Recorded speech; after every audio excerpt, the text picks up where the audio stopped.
Meus cumprimentos a todos que compõem a mesa, em nome do Dr. Hércules, que é o deputado mais experiente aqui presente, cumprimento todos os demais, e, claro, um cumprimento especial aos representantes dos estudantes, afinal de contas, é o dia deles, então um cumprimento especial. Cumprimento a todos vocês que aqui estão, em especial os estudantes que vieram aqui para serem homenageados hoje, as suas famílias, os professores que os acompanham, e para nós é uma honra recebê-los aqui. Nós, hoje, dia 11 de agosto, o dia do estudante, nós já tínhamos pensado nessa sessão solene, fortalecida com o pedido que fosse realizado com os representantes da União Municipal dos Estudantes da Serra. E quando a gente fala sobre estudantes, né, tornou-se assim um clichê que todo mundo já ouviu, né, assim, o jovem é o futuro do país, né? Os jovens, e todo mundo, quando muitos de nós ainda éramos um pouco mais jovens, nós já ouvíamos isso, né? Falavam isso para a gente, né? Vocês são o futuro da nação, e o futuro chegou, né? E o futuro vai chegar. Os jovens, eles são o futuro, eles são mais do que isso, eles são o presente da nação. Eles representam, né, se a gente considerar só a faixa etária considerada pelo IBGE, os jovens são algo ainda em torno de 40% da população brasileira, né, dependendo da faixa etária que você considera. Logo, são o presente, não são apenas o futuro. A educação no país, e eu como professor e como pesquisador da área de educação também, há 31 anos milito na causa da educação. A educação, ela faz parte da minha vida, e a educação, ela nunca foi prioridade no país, ela nunca foi prioridade para ninguém, desde que esse país começou. Ela não foi prioridade na época da monarquia, ela não foi prioridade na época da colônia, ela não é prioridade na época da república, ela nunca foi prioridade para o governo federal, ela nunca foi prioridade para nenhum governo estadual, e ela não é prioridade para a maioria dos governos municipais também. Ela é prioridade no discurso.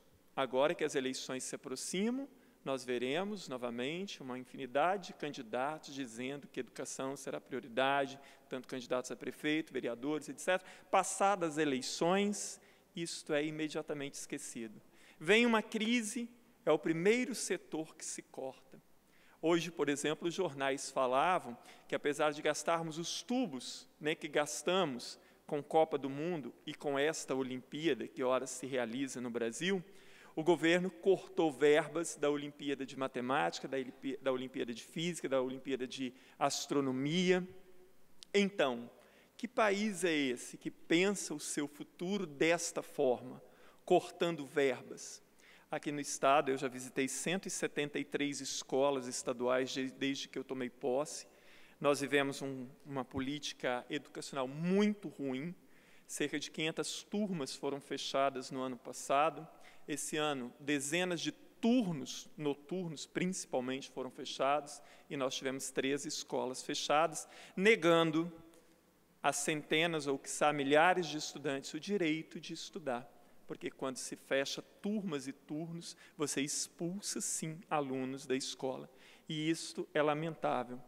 E temos visto a falta de estrutura em uma quantidade muito grande de escolas, fazendo mais uma vez a alusão à questão da Olimpíada no Brasil, um país que está sediando uma Olimpíada, e das escolas que eu visitei, por exemplo, aqui no estado, e o quadro do país talvez seja pior do que esse, das 163 escolas que eu visitei, pelo menos 30% não tem quadra de esportes, num país que está sediando uma Olimpíada.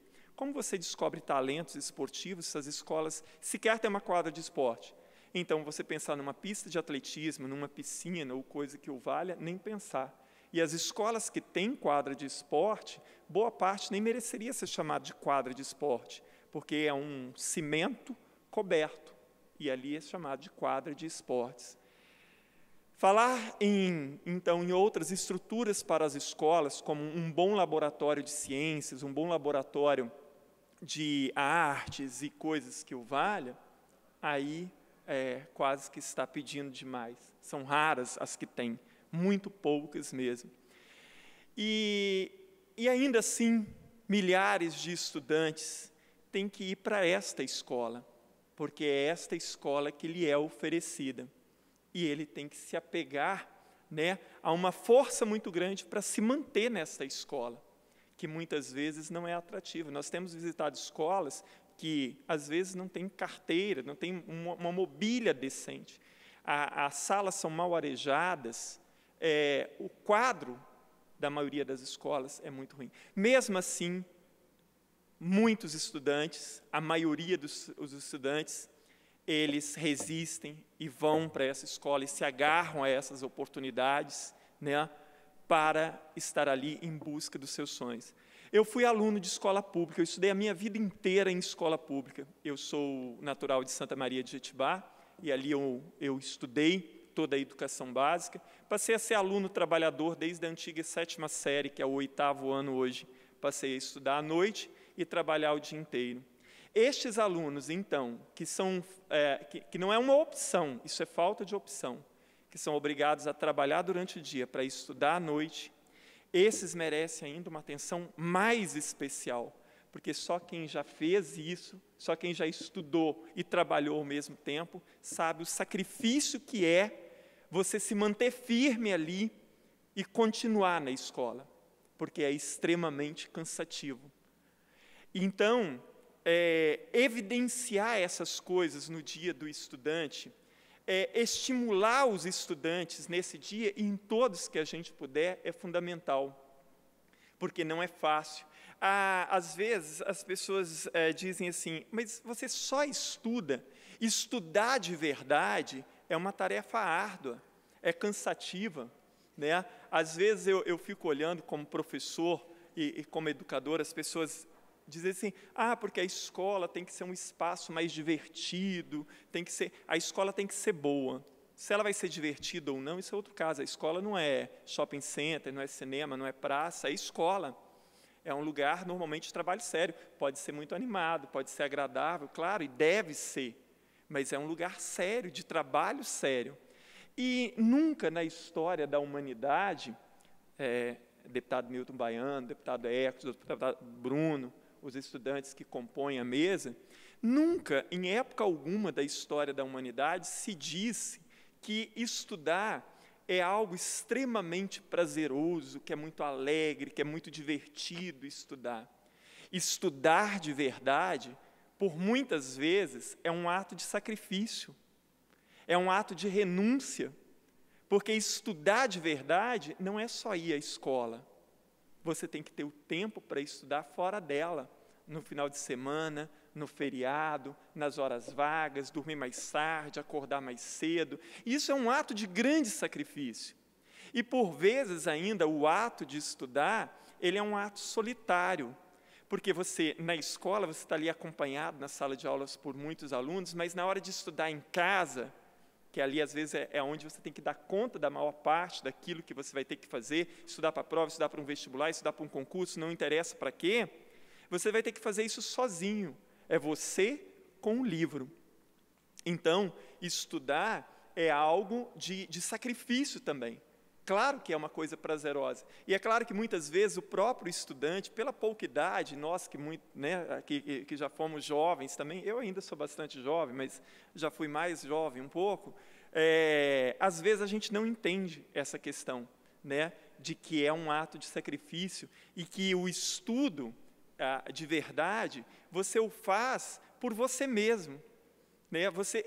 É uma coisa que eu sempre disse isso para os meus alunos, que o pai, a mãe pode fornecer a casa, a comida, a cama, né, o uniforme, a escola pode fazer a parte dela, mas a maior parte está com a pessoa mesma, é ela que vai ter que fazer, porque na hora de fazer a prova, na hora de estudar, é você que faz isso sozinho, né? então é um ato de sacrifício. Por isso, os estudantes e aqueles que aproveitam as oportunidades, e aqueles que dão duro, né, para poder frequentar a escola, aqueles que têm que trabalhar e estudar ao mesmo tempo, merecem muito ser homenageados.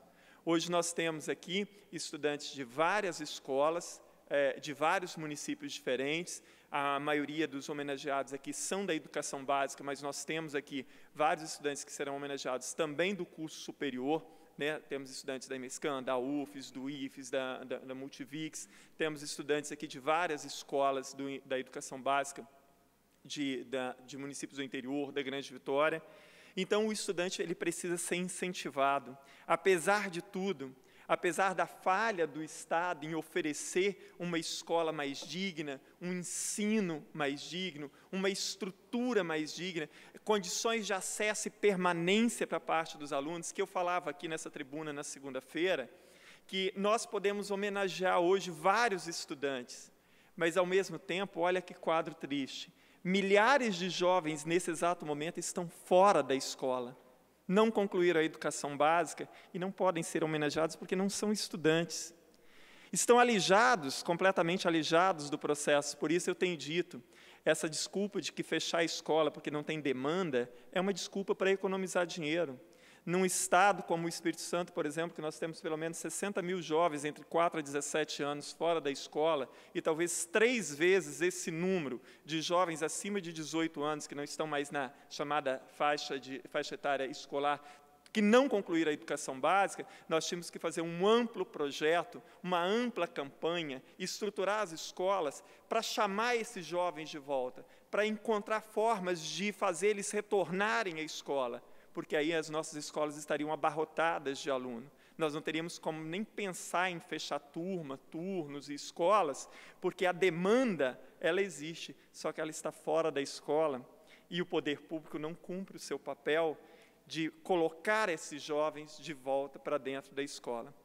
Parabéns a todos aqueles que estão sendo homenageados, indicados pelos deputados ou indicados pelas próprias escolas, que a gente entrou em contato com muitas escolas e universidades para que elas mesmas indicassem os estudantes. Obrigado pelas instituições representativas dos estudantes, pela presença e pela participação também na elaboração dessa sessão. E que todos nós tenhamos aqui uma boa noite. Mais uma vez, agradeço muito a presença de todos vocês e gostaria ainda, para concluir, de dizer que os estudantes que estão aqui hoje, eles representam os estudantes do Estado inteiro. Não seria viável para nós, e seria completamente impossível, que a gente tivesse pelo menos um representante aqui de cada instituição de ensino do Estado. Só de colégios estaduais são cerca de 500, né? Mas as escolas municipais seriam mais de 1.000, quer dizer, nós não teríamos condições para isso. Então, que esses estudantes que hoje estão aqui sejam os legítimos representantes dos estudantes do Estado inteiro. Muito obrigado e uma boa noite a todos.